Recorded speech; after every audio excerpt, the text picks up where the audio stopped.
Break के बाद आप सभी का एक बार फिर स्वागत। आप देख रहे हैं मिड डे प्राइम। अब आइए बात करते हैं यहाँ पर बिहार को लेकर। जी हाँ, आपको बता दें आज बिहार में केंद्रीय गृह मंत्री और बीजेपी नेता अमित शाह जीत का मंत्र देने पहुंचे हैं। दरअसल बिहार में अब मुख्यमंत्री अगर बात की जाए तो निश्चय स्वयं सहायता भत्ता योजना जो है इसका भी लाभ आपको बता दें कला, विज्ञान और वाणिज्य संकायों के बेरोजगार पुरुष और महिला स्नातकों को भी मिलेगा।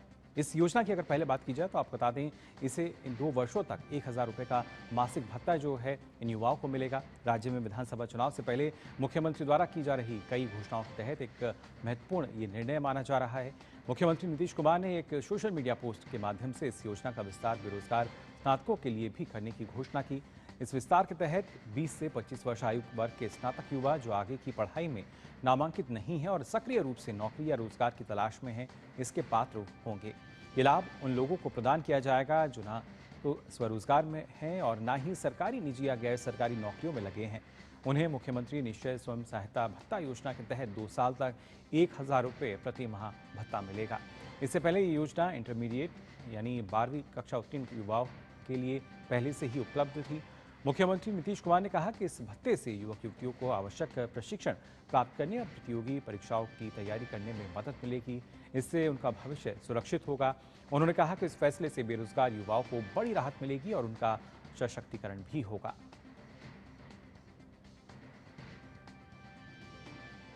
और उसके साथ ही आपको बता दें बिहार के मुख्यमंत्री नीतीश कुमार ने आज पटना में केंद्रीय गृह मंत्री अमित शाह से मुलाकात की। शिष्टाचार मुलाकात करने के बाद वे डेहरी ऑन सोन और बेगूसराय के लिए रवाना हो गए। इसकी जानकारी भाजपा नेता और सांसद संजय जायसवाल ने दी। संजय जायसवाल ने मीडिया से बात करते हुए कांग्रेस नेता राहुल गांधी पर जमकर निशाना साधा। उन्होंने कहा कि आज राहुल गांधी हाइड्रोजन बम फोड़ने वाले थे लेकिन ऐसा कुछ नहीं कर पाए। पानी से भरा गुब्बारा बम फोड़े जो रास्ते में गिर गया। माननीय मुख्यमंत्री जी शिष्टाचार के नाते गृह मंत्री जी से मिलने आए थे और दोनों की आपस में बातचीत हुई है। अभी हम इंटरव्यू देख रहे थे राहुल गांधी जी का। सुबह से प्रचार हो रहा था कि Rahul Gandhi ji hydrogen bomb फोड़ेंगे। Hydrogen bomb नहीं, फुसफुसिया बम भी नहीं, बल्कि ये उनके द्वारा फेंका हुआ H2O गुब्बारा था और वह भी गुब्बारा सड़क पे गिर गया। तो कहीं ना कहीं अगर देखा जाए राहुल गांधी का जो बयान था उसको लेकर भी उन्होंने अपनी यहाँ प्रतिक्रिया दी। फिलहाल ये रुख कर लेते हैं पटना का, जहाँ से हमारे संवाददाता मधुरेश नारायण हमारे साथ जुड़ चुके हैं। मधुरेश, जानना चाहूँगा आपसे खासतौर से अगर बात की जाए केंद्रीय गृह मंत्री अमित शाह और यहाँ पर बिहार के मुख्यमंत्री की जो मुलाकात है किन मायनों में काफ़ी महत्वपूर्ण मानी जा रही है और उसके अलावा क्या कुछ खास कार्यक्रम आज अमित शाह का? देखिए, केंद्रीय गृह मंत्री अमित शाह कल शाम को ही पटना पहुंच चुके थे और पटना पहुंचने के बाद उन्होंने देर रात करीब 45 मिनट तक बीजेपी के शीर्ष नेताओं के साथ, जो बिहार कैडर के हैं, बिहार बीजेपी के शीर्ष नेताओं के साथ में करीब 45 मिनट तक बैठक की और जो बैठक जो है करने में इस दौरान चुनाव समीक्षा और चुनाव की तैयारियों की समीक्षा की। इसके साथ ही कई मुद्दों पर बातचीत हुई। इसके बाद आज सुबह उन्होंने जो बिहार के मुख्यमंत्री नीतीश कुमार हैं उनके साथ में भी मुलाकात की। नीतीश कुमार उनसे मिलने के लिए उस होटल में पहुंचे जहां पर अमित शाह रुके हुए थे और दोनों के बीच करीब 20 मिनट तक बातचीत हुई। बताया जा रहा है कि इस दौरान सीट शेयरिंग को लेकर के भी कई कुछ चर्चा दोनों के बीच में हुई और इसके बाद अमित शाह वहां से सीधे निकले और रोहतास के लिए निकल गए, जहां डेहरी में अभी कार्यक्रम चल रहा है।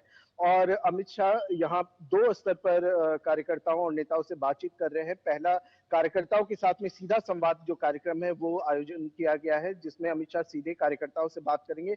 इसके साथ ही उसी स्थल पर एक दूसरा पंडाल भी बनाया गया है, जहां पर वो जो मगध क्षेत्र और साबा क्षेत्र के शीर्ष नेता हैं और जिलों के प्रभारी हैं उनके साथ में बैठक कर रहे हैं और इस दौरान चुनाव की तैयारी और बूथ सशक्तिकरण जैसे मुद्दों को लेकर के उनसे बातचीत की जानी है। इसके बाद अमित शाह वहां से निकलेंगे और करीब 3 साढ़े 3 बजे के आसपास बेगूसराय पहुंचेंगे और वहां भी कार्यकर्ताओं और नेताओं के साथ में संवाद करेंगे।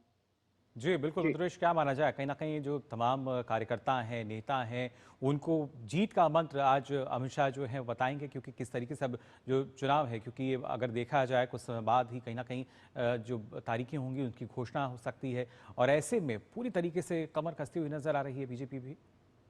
हाँ, बिल्कुल। देखिए, बीजेपी पूरी शक्ति के साथ में विधानसभा चुनाव की तैयारी में जुड़ी हुई है और अमित शाह का ये दौरा बेहद महत्वपूर्ण माना जा रहा है, क्योंकि इस दौरे के बाद 27 तारीख को अमित शाह एक बार फिर से बिहार आने वाले हैं। तो समझा जा रहा है कि इन 2 दौरों में बिहार में बीजेपी के चुनाव की तैयारियों का जो रिपोर्ट कार्ड है जी। वो लेकर के वो दिल्ली जाएंगे। तो ऐसे में निश्चित रूप से उनका दौरा जो है वो बेहद महत्वपूर्ण है।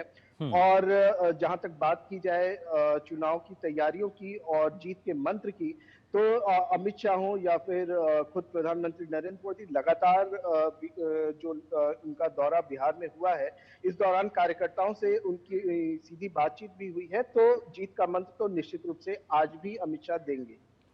जी, बिल्कुल। और इसके साथ-साथ क्या कुछ ख़ास, क्योंकि ख़ास तौर से जैसे आपने बताया, क्योंकि बीजेपी की तरफ से तो बात कही कि एक शिष्टाचार मुलाकात हुई है, लेकिन अगर बात की जाए ख़ास तौर से वोट शेयरिंग को लेकर भी एक महत्वपूर्ण विषय ये दोनों कहीं न कहीं हम मान सकते हैं अमित शाह और नीतीश कुमार के बीच ये रहा होगा?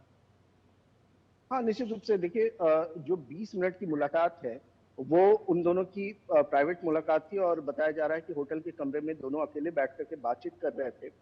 तो निश्चित रूप से इस दौरान सीट शेयरिंग को लेकर के जो मुद्दा है उसको लेकर के तो बातचीत निश्चित रूप से हुई ही होगी। जी। इसके अलावा अगर बात करें तो दोनों ही पार्टियां मतलब जदयू और बीजेपी दोनों बिल्कुल हाथ में हाथ मिला करके जिस तरीके से बूथ स्तर से लेकर के दोनों तैयारी में जुटी हुई हैं, तो चुनाव की तैयारियों की समीक्षा और इसमें क्या ऐड ऑन किया जा सकता है, इसको लेकर के भी दोनों के बीच में निश्चित रूप से बातचीत हुई है। और इसी को लेकर के संजय जायसवाल ने भी बताया कि चुनाव की तैयारियों पे फोकस आज के सारे बैठक अमित शाह के हैं। जी, बिल्कुल मधुरेश, लेकिन इससे पहले हमने देखा था जिस तरीके से नीतीश कुमार ने अगर भत्ते की बात की जाए, किस तरीके से अब जो है ज़्यादा लोगों को उसका लाभ मिल पाएगा। 1000 रुपये जो प्रति माह की बात अगर की जा रही है, किस तरीके से यहाँ हम कह सकते हैं कि प्रयास किया जा रहा है और कहीं न कहीं जो बेरोज़गार युवा हैं, उनके लिए एक बेहतर कदम इसको माना जाए? हाँ, निश्चित रूप से देखिए, पिछले 2005 के बाद से 2025 तक में लगभग 10 लाख से ज्यादा ऐसे युवा हैं जिनको नीतीश कुमार ने सरकारी नौकरी के साथ में जोड़ा है। अगर जी। सिर्फ बीपीएससी के थ्रू बोला जाए तो जो डाटा अवेलेबल है, अप्रैल 2022 से लेकर के मार्च 2025 तक में बीपीएससी के माध्यम से 3,38,000 से ज्यादा युवाओं को सरकारी नौकरी दी गई है। जी। वहीं 2005 से लेकर के ऐसे हैं जिनको रोजगार के से जोड़ा गया है। तो इस बीच में जो गवर्नमेंट की पॉलिसी है वो हुँ। अपने आप में दिखाती है कि कितनी समृद्ध हुई है, युवाओं को रोजगार मिल रहा है, सरकारी नौकरी मिल रही है। इस बीच में जो भी युवा है 20 साल 21 साल से लेकर के 25 साल तक के और सरकारी नौकरी की तैयारी कर रहे हैं, तो एक तरह से समझा जाए तो सरकार उनको सबल दे रही है, आर्थिक मदद दे रही है, जी। जिसके माध्यम से वो साल में 12,000 रुपए उनको मिलेगा, जिसका इस्तेमाल वो अपनी पढ़ाई में कर सकते हैं, कहीं फी देना हो उसमें कर सकते हैं। इसके अलावा भी जो युवा रोजगार की कोशिश कर रहे हैं, स्वरोजगार की शुरू करने की कोशिश कर रहे हैं, उनको भी ये रुपया मदद करेगा। इसके अलावा तो सरकार की योजनाएं कई चल ही रही हैं जो जी। एमएसएमई के माध्यम से है, या फिर उद्योग विभाग कई ऐसे योजनाएं चला रहा है जिसके माध्यम से युवाओं को स्वरोजगार करने में बेहद मदद की जा रही है। जी, बिल्कुल। और प्रयास यही है किस तरीके से जो बिहार वासी हैं उनको और ज़्यादा लाभ मिल सकता है। फिलहाल बहुत-बहुत शुक्रिया आपका मधुरेश हमारे साथ जुड़ने के लिए। और आइए अब